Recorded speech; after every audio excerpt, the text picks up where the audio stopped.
অধ্যক্ষৰ দায়িত্বত থকা নেকিবুৰ জামান ছাৰ, মোৰ সহযোগী বিচাৰক হিচাপে থকা যিসকল গুৰুক এটা সময়ত আমি আমাৰ বিতৰ্ক ক্ষেত্ৰৰ প্ৰতিযোগী হিচাপে থাকোঁতে অভিভাৱক হিচাপে পাইছিলোঁ, আমাৰ অতিকৈ শ্ৰদ্ধাৰ অপৰ্ণা দেৱী বাইদেউ আৰু ডক্টৰ মানৱেন্দ্ৰ শৰ্মা ছাৰ, সন্দিকৈ ছোৱালী মহাবিদ্যালয়ৰ যিসকল শিক্ষক শিক্ষয়িত্ৰীক মই প্ৰতিযোগী থাকোঁতেও এইখন মহাবিদ্যালয়ৰ এই মঞ্চৰ সন্মুখত দেখিছোঁ, তেওঁলোকো আজি মোৰ সন্মুখত বহি আছে। মই তেওঁলোকলৈ সশ্ৰদ্ধ প্ৰণিপাত জনাইছোঁ।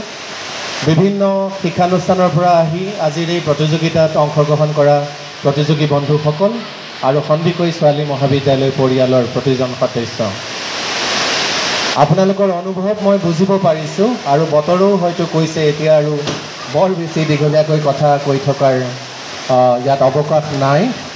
তথাপিও মই ফলাফল ঘোষণা কৰাৰ আগতে খুব চমুকৈ ছাত্ৰ ছাত্ৰীসকলে আজিৰ প্ৰতিযোগিতাত ইতিমধ্যে অপৰ্ণা বাইদেৱে কৈ গৈছে যে কোনখিনি দিশত তেওঁলোকে ভুল কৰিছে বা কোনখিনি দিশত তেওঁলোকে নম্বৰ লাভ কৰিছে। মই সেইখিনিৰ পুনৰাবৃত্তি নকৰোঁ, কিন্তু আজিৰ বিষয়টোত নিহিত হৈ থকা যিকেইটা বিতৰ্কক হয়তো আজিৰ প্ৰতিযোগীসকলে কম সময়ৰ ভিতৰত আৰু অধিক সবলভাৱে উপস্থাপন কৰিব পাৰিলেহেঁতেন বুলি মই ভাবি এই প্ৰতিযোগিতালৈ আহিছিলোঁ।